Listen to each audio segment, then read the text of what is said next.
Yes, guys, I'm Si. Welcome back to Cardiff City World, and I'm very excited. In fact, I'm delighted to do another interview, and I really, really can't wait for Saturday. But joined by ex-Cardiff City and Swansea City, Mr. Andy Legg. How are you, my friend? Good evening. I'm fine. I'm great. Good, man. It's been a while since we had a chat, mate. Yeah, it's been a long time. Been away on a few holidays and work as well, so it's been very difficult to get in touch. But we'll certainly catch up soon. Oh, absolutely, mate. Absolutely. First and foremost, are you excited for Saturday lunchtime? Yeah, I'm always excited for derby games, and I think they're just something to look forward to. They're special. Don't think you get the atmosphere I used to have when I used to play there, but no, still excitable.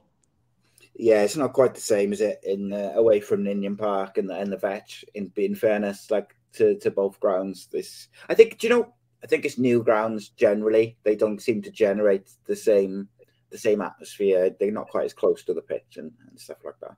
Yeah, I totally agree. I think the atmosphere at the Vetch and Ninian Park was exceptional, and you can't replace those days. I mean, the grounds are not they're not like they used to be. They're not intimidating anymore. So the players can relax a little bit more, and there's no pressure on them. So, and obviously you have a unique insight into this fixture, having played for Cardiff and Swansea. Not a lot of players have done that. Obviously, John Williams and a couple of others, but you are in quite a unique club. Tell me about the different experiences you had, like from either side, in terms of the fixture and the big games generally with rivals and stuff. Not a great deal between them, really. Swansea used to sort of say that the players, when I was at Swansea, obviously playing against Cardiff and the likes against Damon Searle and obviously Jason Perry and people like that, it was more Welsh people, it was more local people. So I think it meant a bit more. That's not taking anything away from the players these days. They know what the derby is, but I think in our day it meant something more to the players at each club, because it was, we had Nathan Blake as well for Cardiff, and they were all locals, and we had quite a few. Andy Melville, Chris Coleman, myself were Swansea lads, or this way. So I thought it felt a bit more, and I used to go into a derby game when I was with Swansea, and my last thought, or my first thought, was, I don't want to lose the game. That was in my brain. If we won it, brilliant, but I didn't want to lose the game. And that's the attitude I had going into a derby game, whether I was playing for Cardiff or Swansea. And interestingly, I think for Swansea, there is that added pressure this weekend because they can't really afford to lose, I don't think. I think a draw, all right, but if they lose, it does drag them right back. And when you look at some of the fixtures coming up for the other teams in that sort of relegation zone, I don't think obviously they don't want to lose because it's a derby game and don't want to lose any game. But I do think that there's that added little bit of pressure that they can't afford to lose the game, at least. Do you agree with that, mate? Or?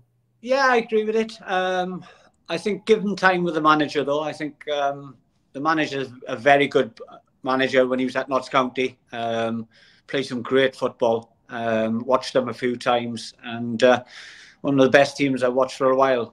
Did a great job at Notts County, and I expect he'll do the same job at Swansea. But yes, they are. They're quite close to relegation. I think it's just 4 points, I believe. So I think the pressure is on them, and plus, obviously, they want Cardiff to do the double. Obviously they've got the double, and it's Cardiff's turn now to get the double.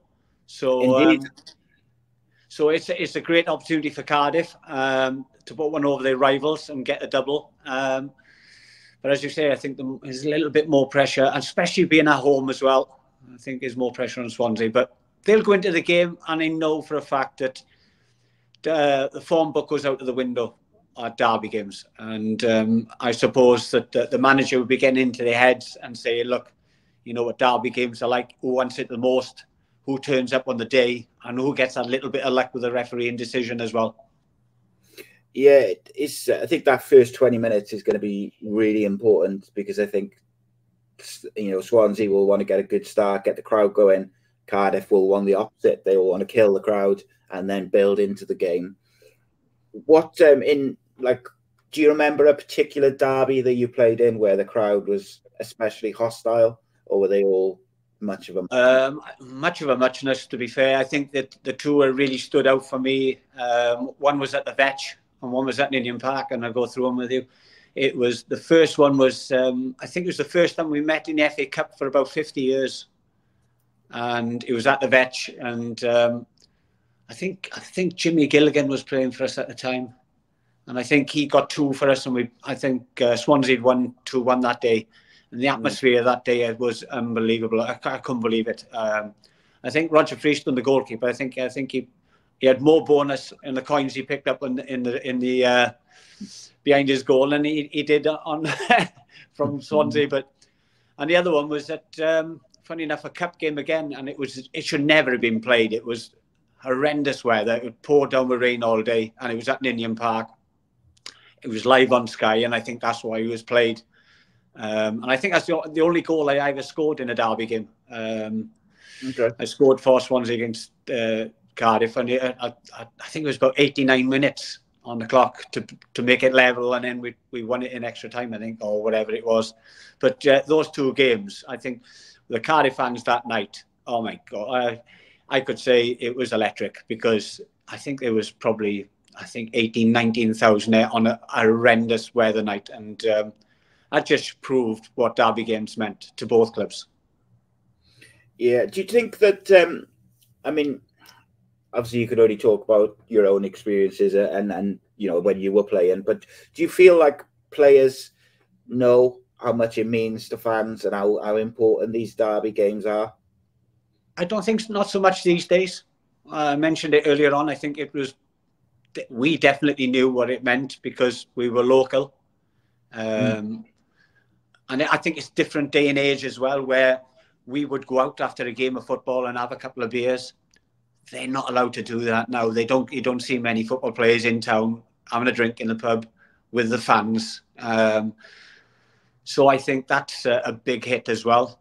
But I feel that probably in my day, we felt it more. Yeah. I think that's fair to say, and I think it's just part of the way football's developed over the years, isn't it? With sports science and things like that, that players are not afforded as much leeway after the games. I don't think it's probably the best way to put it in terms of that. Yeah, to be fair, they get great wages now these days, far more than what we had in our days. But they didn't have the life we had. We could go out, as we said, we could go out and celebrate if we won the game, and maybe go to a quieter pub if we'd lost the game. But these boys now, they can't go to Tesco's without being on social media, with the telephones and the cameras and whatever. So I feel a little bit sorry for them. But they make up in the money they earn, I suppose. But I think I would have preferred in my day. Yeah. I think you had the kind of best of both worlds. You got to be that professional footballer, but then you also got to celebrate the wins and go out with the team. But also, I think that's a massive part of the camaraderie between squads and players, is socializing together and things like that. And I don't know, maybe it's missed a little bit in this day and age, but I do understand it. Absolutely. I mean, when I was at Swansea, with myself, Chris Coleman, Andy Melville would go out probably every Saturday evening. And when we was at Cardiff with the boys down there, it was always out on the rugby days, because we'd probably played on the Friday night or maybe playing on and so we always made a day of it. We always stayed together. It was like you say, a great team effort together. We'd all go out for a drink and have a great time, but they can't do it these days. No. Everyone's got a 4K or HD camera in their pocket, haven't they? So it's hard, I suppose. Before I ask you for your predictions for Saturday, mate, I wanted to kind of get you to jog your memory a bit, I guess. Again, Obviously, these days you're very popular with both sets of fans, Cardiff and Swansea, and I'm sure you get a great welcome, sort of either place. But was it always the case that you were kind of popular at both? Because obviously, having played and for both teams, I'm assuming that there's been certain points where you got a bit of stick. I still get a bit of stick now these days. Even I went back to Swansea last year to watch the derby game, funny enough, and I took some stick there. So, you know, there are certain Swansea fans that still don't forgive me for going to Cardiff, and I suppose there's, you know, there's probably a few Cardiff fans who hated me when I played for the Swans. So, you know, you get it both ways. But I'm fortunate. I played for 2 Welsh clubs. Well, I played for 3 Welsh clubs. I played for Newport as well. So I'm a Welshman. I love my country. If I could have played for Wrexham, I would have. And I enjoyed my time at both clubs. You know, I had a great time at Swansea. They started my career. I owed them my career because they started it for me. They give me that opportunity to become a professional. You know, they dragged me from Britain Ferry out to the non-league. So, you know, I owe them a great deal. And then I had 5 years at Cardiff, which was 5 absolutely unbelievable years, especially for the time of the year, time of my career, you know, coming towards the end of my career, 34, 35, 36, and playing in playoff finals and getting promotions, 1 relegation. I think the 5 years at Cardiff was 3 promotions, 1 relegation, and a playoff loss. So I had a great time at Cardiff, don't get me wrong, and both clubs, you know, so I owe a great deal. I love my time at the pair of them. So, you know, it's very difficult when you, especially where I live, because it's split, Cardiff and Swansea. I think I asked you actually when you came into the studio, because my wife's family's from sort of just around Port Talbot area, and I ask everyone who I meet from that sort of area, is it in Swansea? Because it's an ongoing discussion, shall we say, of the location. It's a mixture. It is really a mixture. And listen, if Cardiff win on Saturday, I'll get stick from the Swansea fans, and if Swansea win, I'll get stick from the Cardiff fans. It's just one of those things. But listen, I love the banter. It's a great thing. I just hope it's a good game. It was spoilt the last game I watched because I was sending off early doors. Yeah, of course, last year, yeah. At Swansea, and it spoilt the game because it started off a really good, entertaining game, and it pitted away. But I just hope it's a good game, and may the best team win. And it's going to be interesting because, as I said, form book goes out the window. Yeah, it's a big game, a lot on it, and I think we'll kind of finish off. What do you think? What's your prediction for the score? Are you leaning one way or the other, or are you going to sit on that fence? No, I'm not going to sit on the fence. I honestly believe. I think Swansea are playing well. They've had some good results, especially on the road. I think they've been better on the road. I think they went to Hull and won. They went to Sunderland and won. So they're dangerous away. But I believe Cardiff may just pip it this year. I think it may be their turn for the double, and I'm going to go 2-1. Good man.